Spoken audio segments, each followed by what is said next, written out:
In 2012, engineers designing YouTube's recommendation system borrowed a model directly from neuroscience. They called it variable reward. Neuroscientists call it the Mesolimbic Dopamine Pathway. Your brain invented it 300,000 years ago. Silicon Valley copied it. And now it is using your own architecture against you, with your permission. In 1938, a psychologist named B.F. Skinner placed pigeons inside a box. He gave them a lever. Sometimes pressing the lever gave food. Sometimes it did not. The unpredictability was not a flaw in the experiment. It was the experiment. Skinner discovered that variable reward that comes sometimes unpredictably, produces more compulsive behavior than consistent reward. A consistent reward teaches do this, get that, clean equation, easy to stop. A variable reward teaches do this and maybe get something. The brain cannot stop chasing the maybe. Slot machines were the first mass-deployed application of this principle.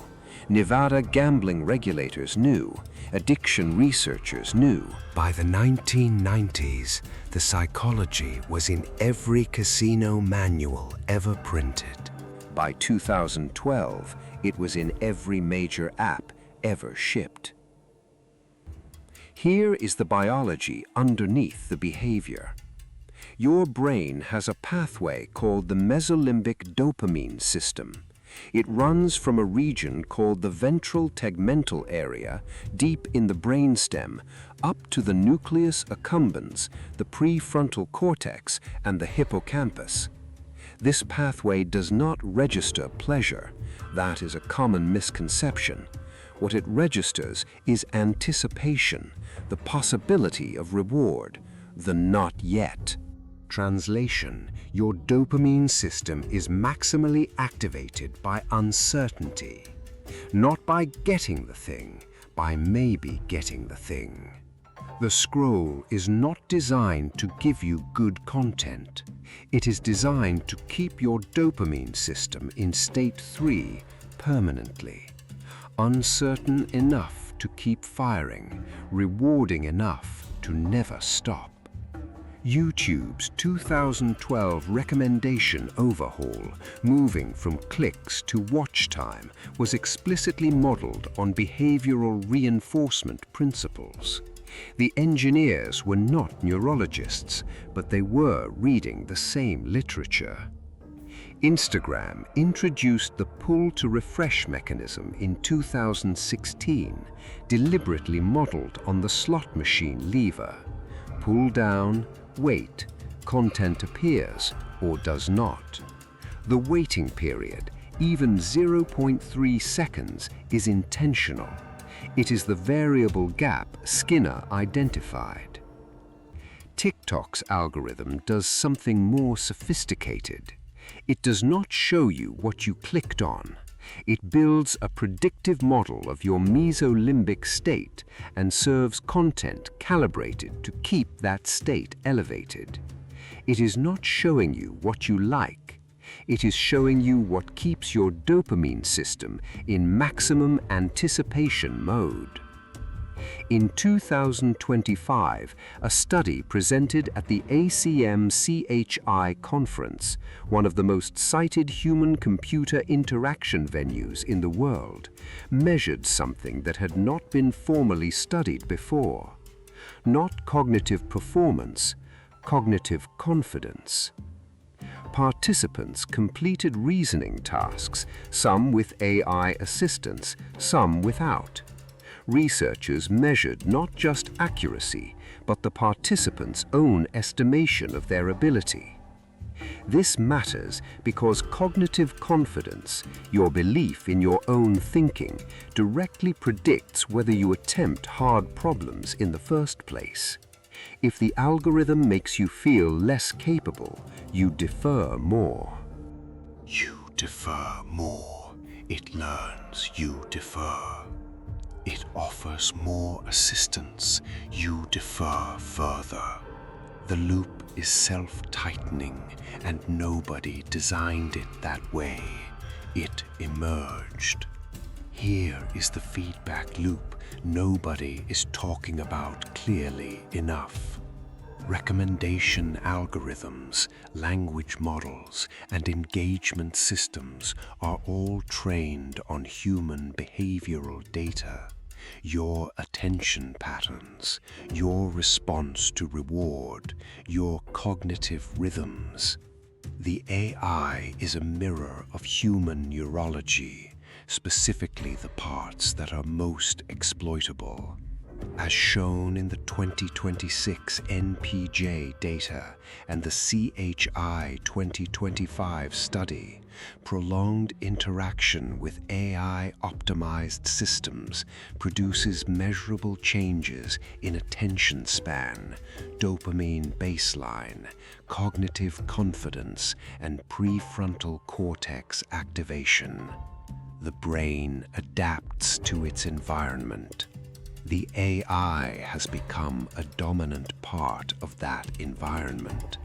The adapted brain produces new behavioral data, new attention patterns, new reward responses, new engagement signatures. The AI is continuously retrained on this data. It is now learning from a brain it helped create. The question is not whether this loop exists. The data confirms it does. The question is, who is directing it? The engineers are not malicious. Most of them are optimizing for engagement metrics that are themselves optimized by financial incentives, that are themselves set by market structures that nobody individually chose. This is not a conspiracy. It is a system with no human at the wheel, which means the only node in this loop that can exercise deliberate agency is you, your brain, your attention, your choice of what to train it on. Not the Silicon Valley pseudoscience version, the neuroscience version. Andrew Huberman and Anna Lembke's research on dopamine baselines shows that chronic overstimulation depresses the baseline, meaning ordinary activities stop producing satisfaction.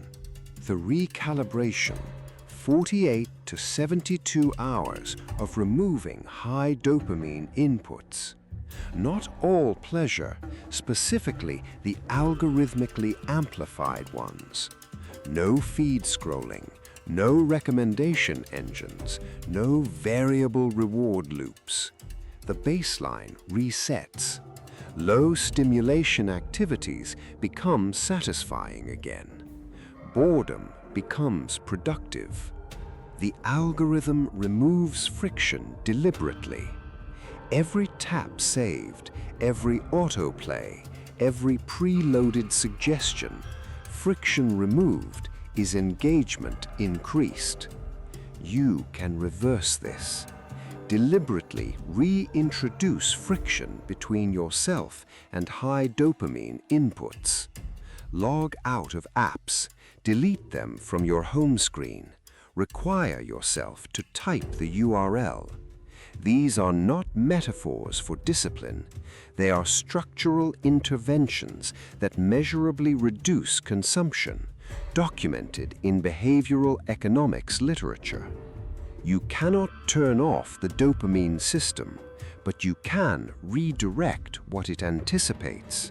Physical exercise, creative work, and social connection produce dopamine activation through the same pathway, but with a different profile. The reward is earned. The anticipation is earned. The system learns a different pattern. Neuroscientist Kent Berridge distinguishes wanting from liking. The dopamine system drives wanting. Redirect the wanting towards things that produce genuine satisfaction when achieved. The system learns. It is always learning. The question is what you teach it. The algorithm was built from your brain. It used your own reward architecture as the blueprint, and it has been rebuilding you, one scroll, one notification, one variable reward, ever since. You did not choose the architecture, but you are not powerless inside it. The brain that built the algorithm can learn to outthink it.